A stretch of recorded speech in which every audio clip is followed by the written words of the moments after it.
proclamar de tu majestad, llevar de tu luz en la oscuridad, llegar a la meta, ser parte del plan. Toma mi vida y úsala. Hoy es tiempo de cambiar. Es tiempo de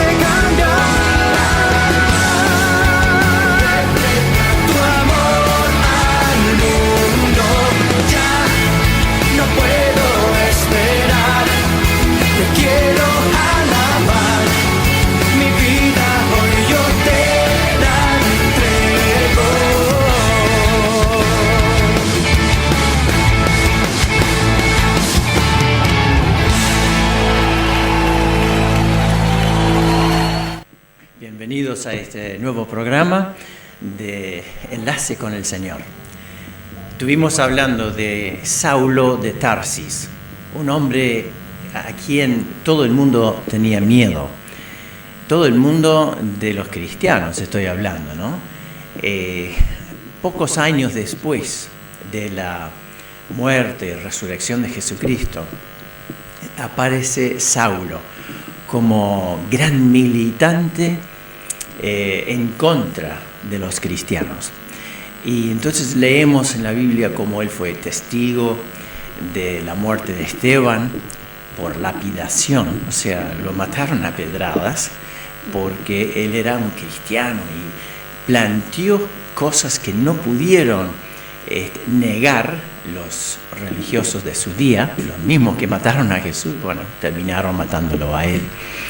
Y Saulo estaba de acuerdo con esto porque para su mentalidad esto era blasfemia, de que Jesús fuera Dios, que fuera el Mesías, que fuera el Salvador esperado para el perdón de pecados, dejando la ley para un costado, porque Jesús cumplió todo lo que nosotros no pudimos hacer.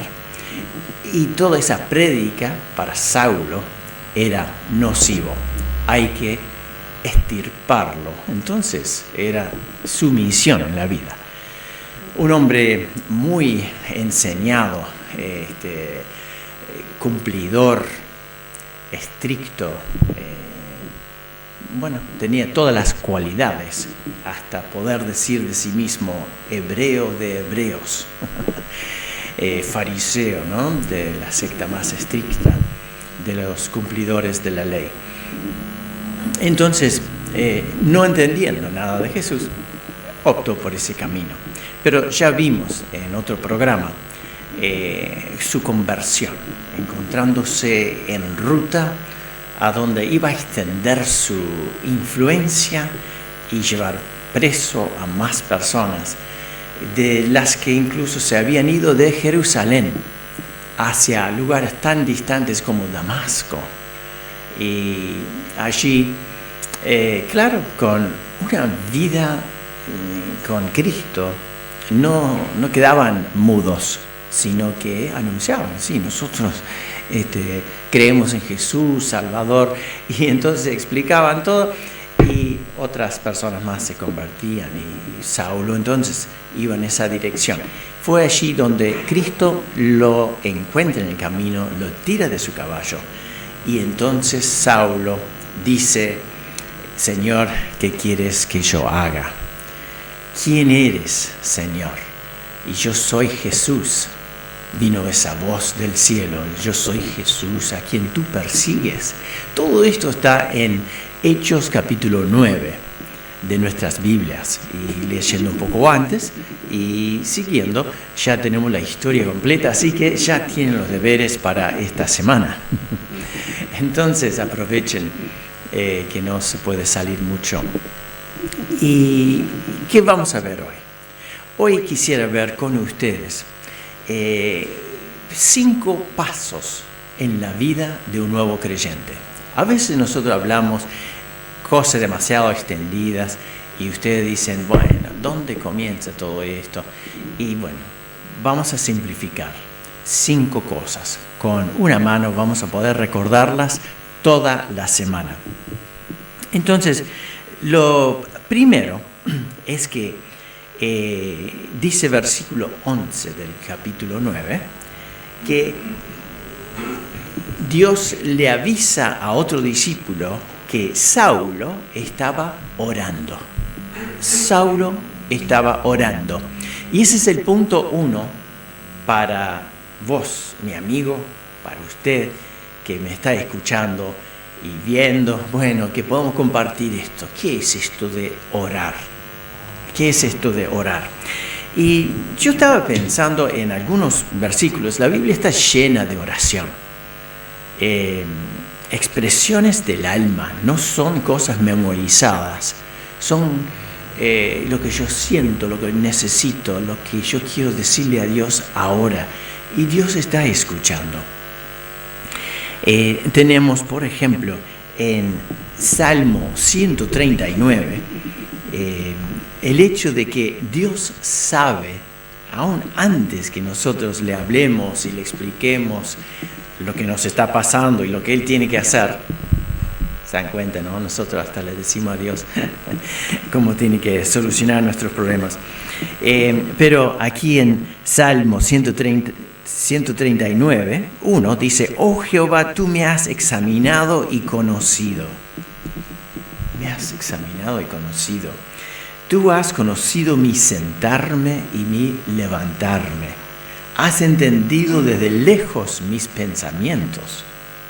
Has escudriñado mi andar y mi reposo, y todos mis caminos te son conocidos. Pues aún no está la palabra en mi lengua, y he aquí, oh Jehová, tú la sabes toda. Detrás y delante me rodeaste, y sobre mí pusiste tu mano. Tal conocimiento es demasiado maravilloso para mí. Alto es, no lo puedo comprender. ¿A dónde me iré de tu espíritu? Y así continúa la oración. Entonces, Dios ya conoce más allá de nuestras palabras lo que estamos sintiendo. Y a veces nuestras palabras no expresan con claridad lo que sentimos. Dios te conoce tus necesidades. Y mirando el salmo anterior, el salmo 138, dice: el día que clamé, me respondiste. Qué interesante. A veces decimos: ¿qué pasa que Dios no arregla esto? Es que nunca me pediste nada. Nunca en serio te pusiste a decir: bueno, Dios, me está pasando esto, y me fortaleciste con vigor en mi alma, Después más abajo dice: Jehová cumplirá su propósito en mí. Qué cosa más benévola. ¿Cómo podríamos mejorar nuestra vida sin ser esto de que se cumplan los propósitos y designios de Dios en mi vida? También en el 142, en realidad todo el Salmo es una oración. Y si vamos a los Salmos, que como ven en el medio de mi Biblia está este libro de oraciones, de canciones de alabanza, de expresiones del alma, muchos del rey David, que era músico y poeta, además de ser rey. Dice: con mi voz clamaré a Jehová, con mi voz pediré a Jehová misericordia. Delante de él expondré mi queja, delante de él manifestaré mi angustia. Tantas cosas podemos compartir con Dios, ¿no? Cuando mi alma se angustiaba dentro de mí, tú conociste mi senda, ¿no? Hay días cuando hay una ansiedad, hay un dolor, hay un malestar en nuestro pecho, y ¿a quién se lo vamos a decir? Hablamos con nuestra señora, ella nos entiende bastante, pero no hay cosa mejor que hablarlo con Dios, porque Él tiene el poder para cambiar las cosas. ¿Sí? Así que podríamos seguir leyendo eso, pero lo dejo en sus manos. Salmo 142 también, así que arrancando en el 38, tiene una lectura para un rato lindo. Así que Saulo, después que Jesús se le aparece una luz impresionante en ese camino a Damasco, en Siria, ¿sí? Lo tira el caballo y lo entran a la ciudad ya no como un gran señor, sino como un hombre ciego, necesitando ser guiado por otros que le acompañaban en ese cortejo tan autoritario.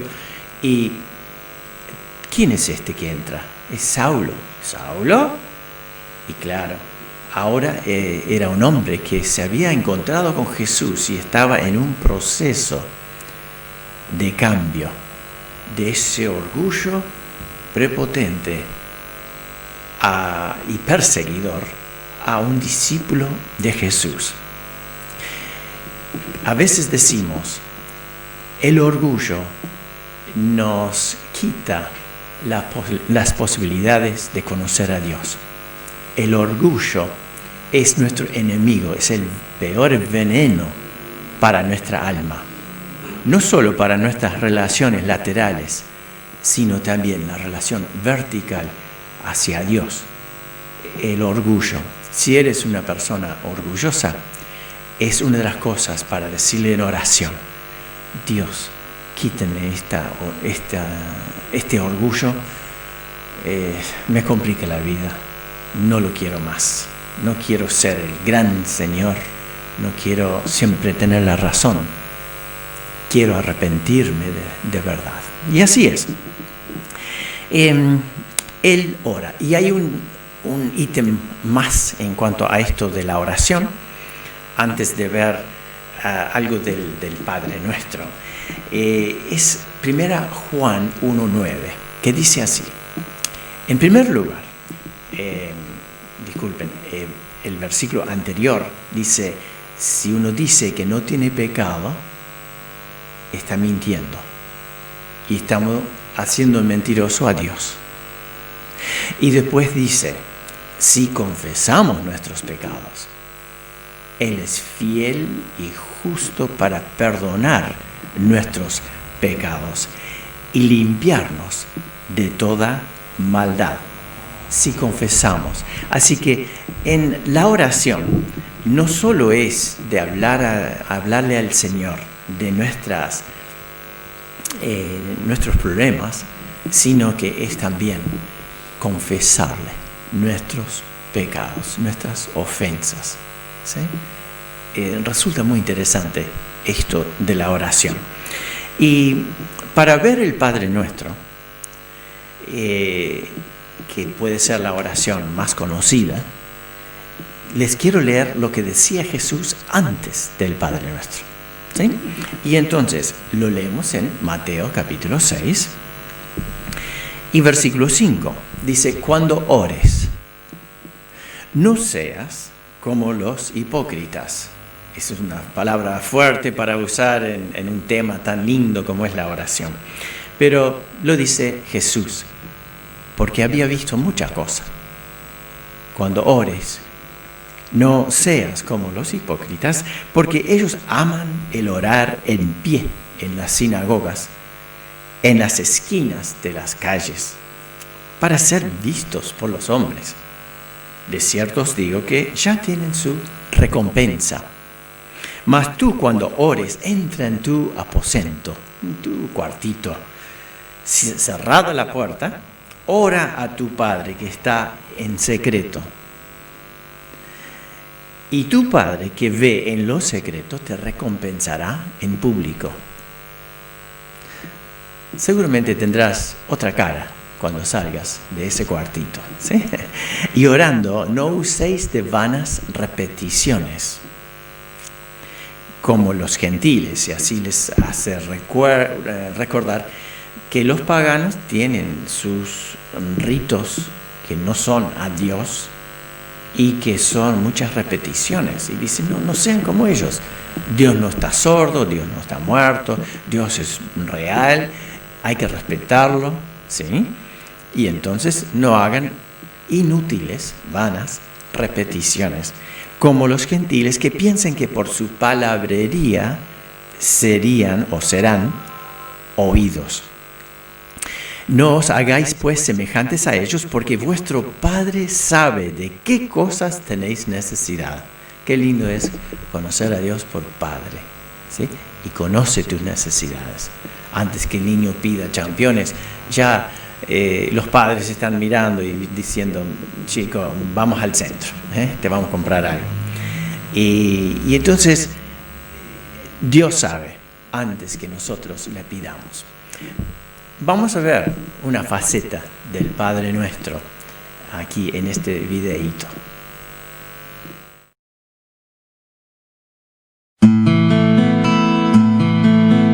Padre nuestro que estás en los cielos. Sí, aquí estoy.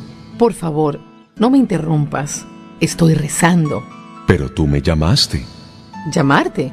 No, yo no llamé a nadie. Estoy rezando. Padre nuestro que estás en los cielos. Ah, eres tú nuevamente. ¿Cómo? Me llamaste. Tú dijiste, Padre nuestro que estás en los cielos. Estoy aquí. ¿En qué te puedo ayudar? Pero no quise decir eso. Simplemente estoy rezando. Todos los días rezo el Padre Nuestro. Me siento bien rezando así. Es como cumplir con un deber. Y no me siento bien hasta cumplirlo. Pero, ¿cómo puedes decir Padre nuestro sin pensar que todos los que creen en mi Hijo Jesucristo son tus hermanos? ¿Cómo puedes decir que estás en los cielos si no sabes que el cielo es paz, que el cielo es amor a todos, que el cielo gobierna sobre la tierra? Bueno, es que realmente no había pensado en eso. Yo simplemente rezo, no más. Te entiendo. Pero bueno, prosigue tu oración. Santificado sea tu nombre.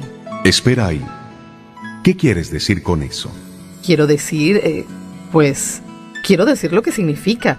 Ay, Dios, ¿cómo voy a saber lo que quiere decir? Esa es una parte de la oración, solo eso. Santificado significa apartado, separado, sin mancha, sin pecado, sagrado, santo. Ah, ahora entendí. La verdad es que nunca había reflexionado en el sentido de la palabra santificado. Pero bueno, sigo rezando. Venga a nosotros tu reino.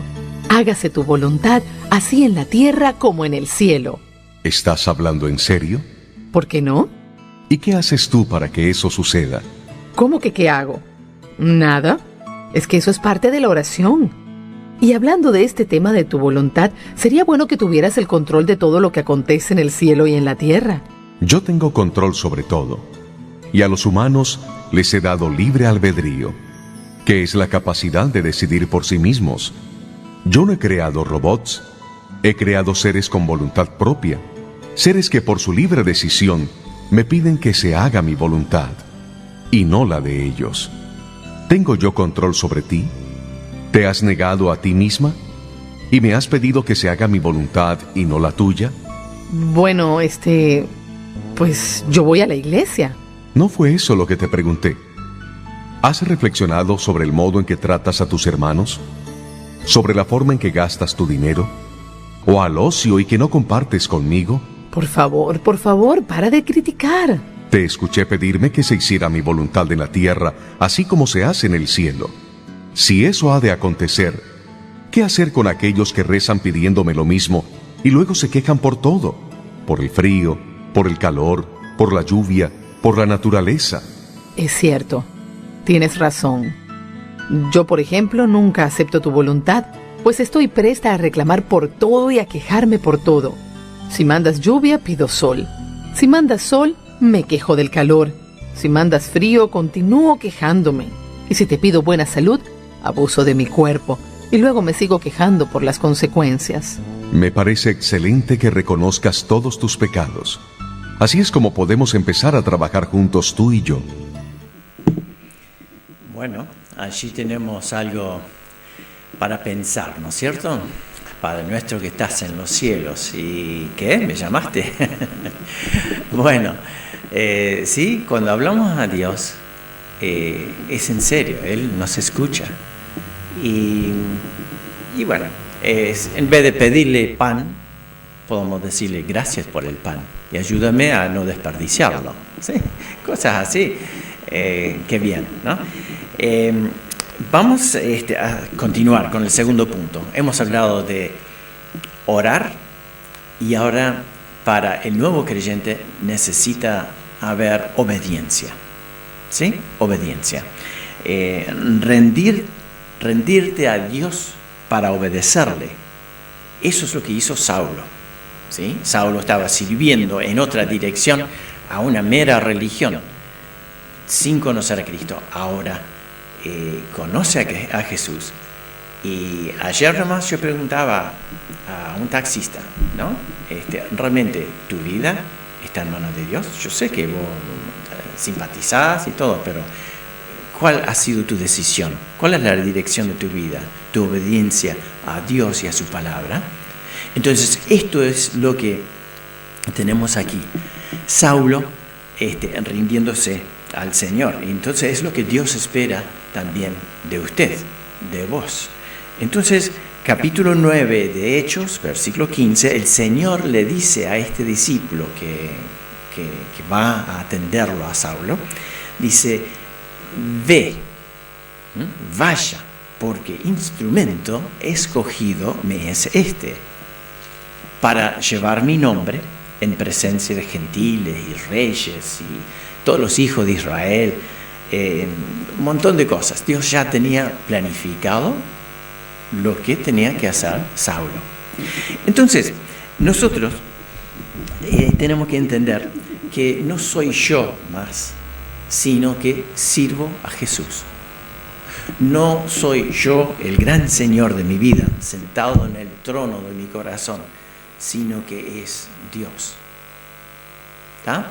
Hay libros de autoayuda. El otro día alguien me decía, me sugieren libros de autoayuda, cuando en la Biblia tenemos todo, y realmente palabra máxima. ¿Sí? Entonces, no yo, sino el nombre de Jesús, obediencia a Dios. Su palabra es absoluta.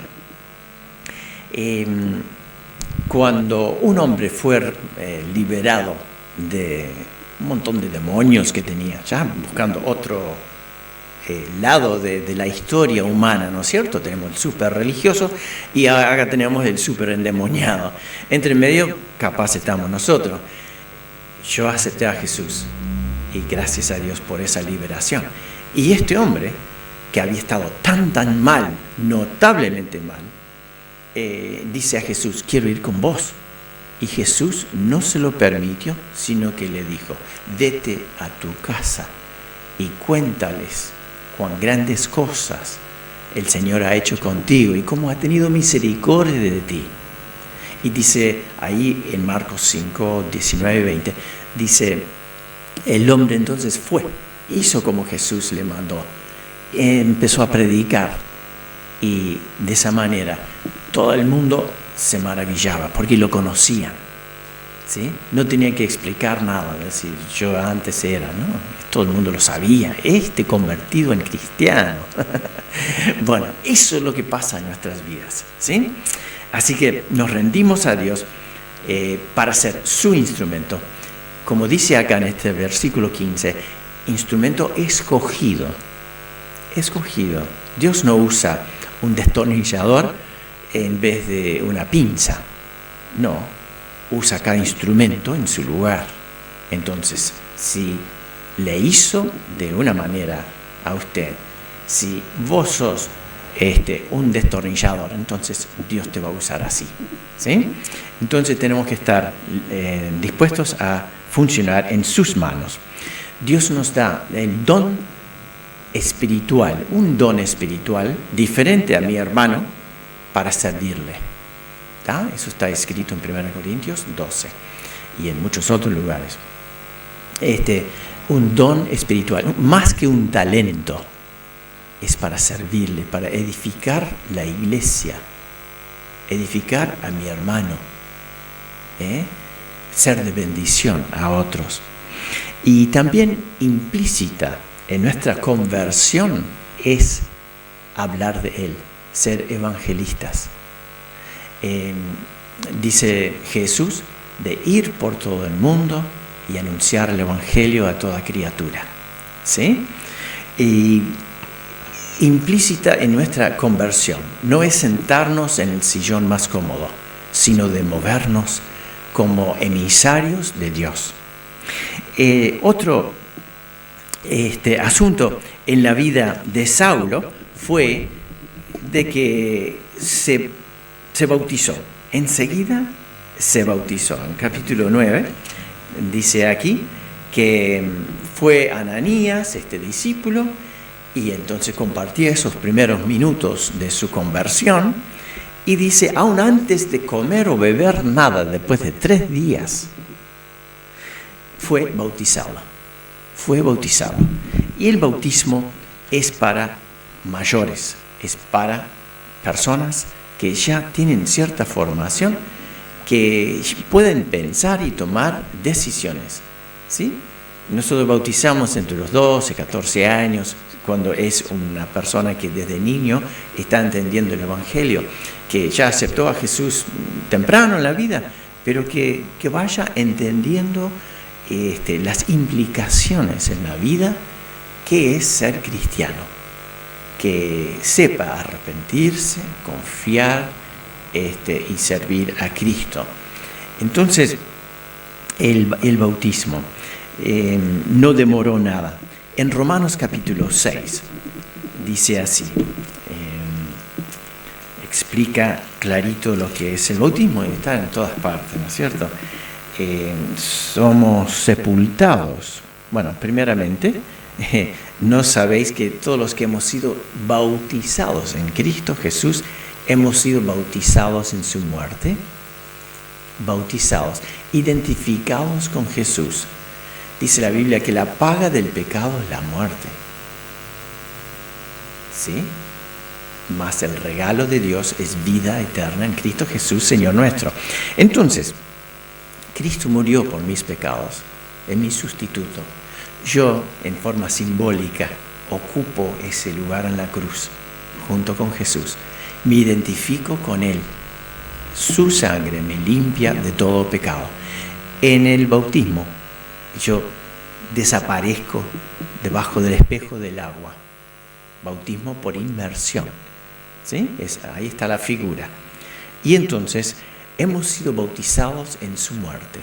Hemos sido sepultados juntamente con Él para muerte por el bautismo, a fin de que como Cristo resucitó de los muertos por la gloria del Padre, así también nosotros andemos en nueva vida. Así que Jesús resucitó por el poder de Dios, y ese mismo poder de Dios obra en nosotros por el Espíritu Santo, ¿sí? Y entonces por eso nos bautizamos, porque lo dicen las Escrituras, y hay buenos ejemplos a lo largo de la Biblia de lo que es el bautismo. Sabiendo esto, que nuestro viejo hombre fue crucificado juntamente con Él, para que el cuerpo del pecado sea destruido, a fin de que no sirvamos más al pecado. Así que tenemos orar, obedecer, bautizarnos, testificar. Saulo de Tarsis, luego cambiaron su nombre a Pablo, fue entonces enseguida empezó a predicar de que Jesús sí era el Mesías. Había estado ciego todo este tiempo y ahora entendía. Y ese es el punto 4, testificar. Y punto 5 es buscar la comunión de sus hermanos. Ustedes pueden imaginar cuando Saulo se presenta en la iglesia y todos le tienen miedo, ¿sí? Que viene a vigilar, y entonces tenemos orar, obedecer, bautizar, ser bautizados, testificar y la comunión en la iglesia, la comunión en tiempos de pandemia, bueno, a través de Zoom, lo que sea, que el Señor te ayude en esta semana a realmente poner en práctica estos 5 puntos, empezando por esa oración de entrega por la sangre de Jesús. Que Dios te bendiga mucho.